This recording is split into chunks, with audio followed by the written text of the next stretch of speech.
बात game. America में रहने वाली 14 साल की लारा के विंटर हॉलिडेज चल रहे थे, जिसमें वो रोज देर रात तक जागती थी। रात को टाइम पास करने के लिए वो रोज नए नए ऑनलाइन गेम्स ढूंढती थी और उन्हें रात भर खेला करती थी। एक रात ऐसे ही गेम ढूंढते ढूंढते उसे एक हॉरर गेम के बारे में पता चला, जिसका नाम था द बाथ गेम। उसने इस गेम के बारे में कभी नहीं सुना था और इसलिए वो इस गेम के बारे में बहुत एक्साइटेड हो गई। उस गेम के रूल्स बोल्ड लेटर्स में लिखे थे और उसके नीचे ये भी लिखा था कि ये गेम खत्म किए बिना अगर कोई प्लेयर छोड़ देता है तो उसे दारुमा सान नाम की एक बुरी आत्मा जिंदगी भर हॉन्ट करती रहेगी। लारा ने अपने मम्मी पापा के सोने का वेट किया और उनके सोते ही अपने रूम की खिड़की और दरवाजा लॉक कर लिया। गेम के फर्स्ट स्टेप के अकॉर्डिंग उसने अपने कपड़े उतारे और वॉशरूम में जाकर अपने बाथ टब को भरने लगी। उसने सारी लाइट्स बंद कर दी और अपनी आंखें बंद करके टैप की तरफ मुंह करके बाथ टब के अंदर बैठ गई। गेम का दूसरा स्टेप था कि एक जापानीज मंत्र को बार बार रिपीट करते हुए अपने बाल धोना, और लारा वही करने लगी। उस मंत्र को बोलते बोलते उसने अपने बाल धोना खत्म कर लिया और उसे वहां बंद आंखों में ना तो कोई आवाज सुनाई दी और ना ही बाथरूम में किसी की प्रेजेंस फील हुई। लारा ने द बाथ गेम को बकवास समझा और वो अपनी आंखें खोलने ही वाली थी कि तभी उसे बाथरूम में किसी के चलने की आवाज आई। वो आवाज एकदम तेज हो गई। तभी वहां सफेद फटे हुए मैले कपड़ों में एक औरत उसके सामने आ गई।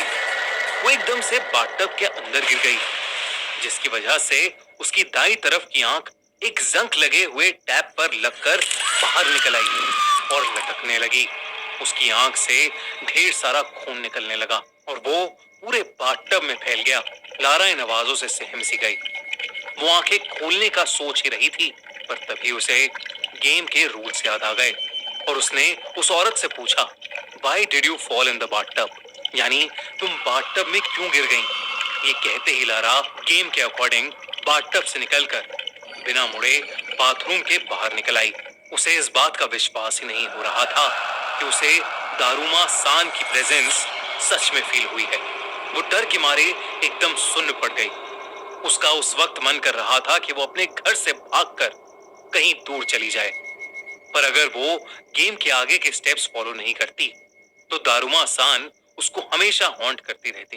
तो वो रूल्स के अकॉर्डिंग अपने बिस्तर में जाके सो गई। उसे पूरी रात ऐसा लगता रहा जैसे उसे कोई देख रहा है। बहुत मुश्किल से वो कुछ घंटों के लिए उस औरत के बारे में ना सोच के सो पाई। अगली सुबह थोड़ी सी नींद मिलने पर लारा का दिमाग रिफ्रेश हो गया और वो अपने नॉर्मल रूटीन पर लग गई। वो वॉशरूम गई, उसने खाना खाया, पर जैसे जैसे वो एक जगह से दूसरी जगह जाती गई। दोस्तों, हमने अपना नया YouTube चैनल लॉन्च कर दिया है, जिसका नाम है the crime show by Khooni Monday, जहां हम लाएंगे आपके लिए दिल दहला देने वाली क्राइम स्टोरीज। हमारी दूसरी वीडियो है 2003 में घटे तेलगी स्कैम के बारे में। और हमारी दूसरी वीडियो को एंजॉय करो, लिंक डिस्क्रिप्शन और पिन कमेंट में। उसे अपने पीछे किसी के होने का एहसास होने लगा था, पर वो जब भी पीछे मुड़कर देखती तो वहां कोई नहीं होता था। उस दोपहर लारा की मॉम उसको शॉपिंग के लिए सुपरमार्केट ले गई। लारा को अब भी लग रहा था कि दारुमा सान उसका पीछा कर रही है और लारा को लगा कि वो घर के बाहर निकलने के बाद दारुमा सान से शायद सेफ हो जाएगी, पर पूरे रास्ते उसे वैसा ही लगता रहा जैसे कि कोई उसको फॉलो कर रहा है और उसको घूर रहा है।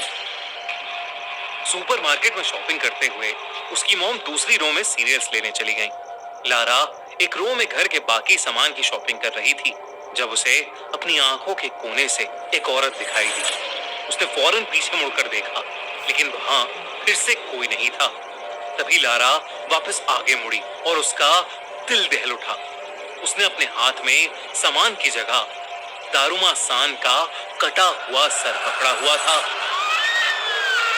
वो अचानक चिल्ला पड़ी और तभी उसकी मॉम ने उसे बिलिंग काउंटर पर आने के लिए आवाज लगाई। लारा ने जब फिर से देखा तो सब नॉर्मल था। उसके हाथ में नॉर्मल ग्रोसरी का ही सामान था। लारा बहुत घबरा चुकी थी, लेकिन उसने अपना मन शांत किया और बिलिंग काउंटर पर चली गई। बिलिंग के वक्त उसकी मॉम पेमेंट कर रही थी और लारा अपनी मॉम को सामान दे रही थी। तभी उसे कोने में खड़ी वही औरत दारूमा सान दिखाई दी। उसकी एक आंख की जगह अब एक छेद था। इससे पहले लारा कुछ कर पाती, वो औरत उसके बहुत ज्यादा करीब आ गई। तभी लारा को गेम का एक रूल याद आया और उसने तोरामे ये शब्द चिल्लाया और सुपरमार्केट के बाहर भाग गई। उसकी मॉम बिलिंग छोड़कर उसके पीछे भागी और लारा से उसके ऐसे बिहेवियर की वजह पूछने लगी।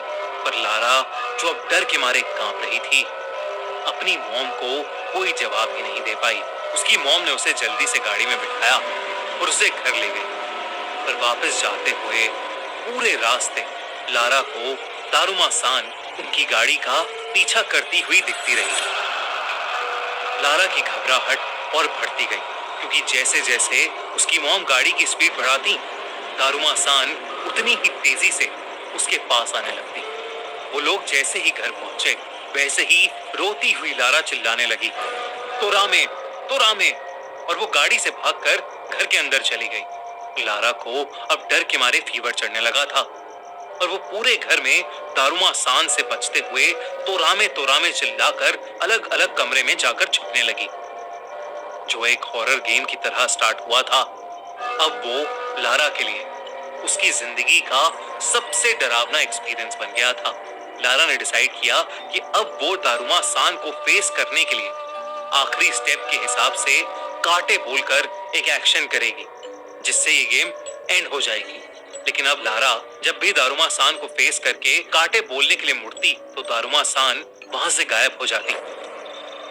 लारा का सर अब डर से फटने लगा था और उसके पेरेंट्स से उसका ये पागलपन नहीं देखा जा रहा था। उन्होंने उसे नींद की दवाई दी और उसे बिस्तर पर लिटा दिया और उसके कमरे से वो तब तक नहीं गए जब तक वो सो नहीं गई। लारा की जब आंख खुली तो वो अपने बाथटब में थी। उसे अचानक लगा कि कोई उसे जकड़ रहा है और जब उसने पीछे देखा तो दारूमा सान ने अपने हाथों से उसे पकड़ रखा था और वो जोरों से हंस रही थी। लारा ने गेम को खत्म करने के लिए काटे चिल्लाया।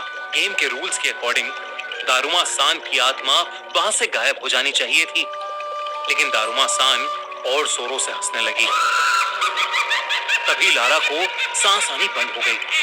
उसे ऐसा लगने लगा कि जैसे वो बाथटब के पानी में डूब रही हो। डूबते डूबते लारा की आंखें बंद हो गईं। जब उसकी आंखें फिर से खुली तो वो अपनी मॉम के पास अपने बेडरूम में ही थी और पसीने से पूरी गीली थी। तभी लारा की नजर घड़ी पर पड़ी, जिसमें 12:30 AM हो गए थे। मतलब अगला दिन शुरू हो गया था और लारा गेम टाइम पर एंड करने में फेल हो गई थी। लारा ये देखकर घबराहट के मारे रोने लगी और उसने अपनी मम्मी को जोर से गले लगा लिया। उस दिन के बाद से लारा को हर रात एक सपना आने लगा, जिसमें दारूमा सान उसे उसी के बाथटब में पानी में डुबाकर मार रही होती है। और फिर एक दिन खबर आई कि लारा की मौत हो गई है और उसकी लाश उसी के बाथटब में तैरती हुई मिली। बात गेम के बारे में सबको तब पता चला जब लारा की मॉम ने उसकी डायरी देखी। लारा ने उसमें सब कुछ लिखा हुआ था। क्या आप ऐसे किसी गेम को खेलना चाहेंगे? हमें कमेंट्स में जरूर बताएं। कैसी लगी आपको ये कहानी? दोस्तों, अगर आपको खूनी मंडे की हॉरर स्टोरीज पसंद आती हैं, तो आपको द क्राइम शो की क्राइम स्टोरीज भी बहुत पसंद आएंगी। इसलिए जल्दी से चेकआउट करो हमारा नया channel the crime show by Khooni Monday और देखो हमारी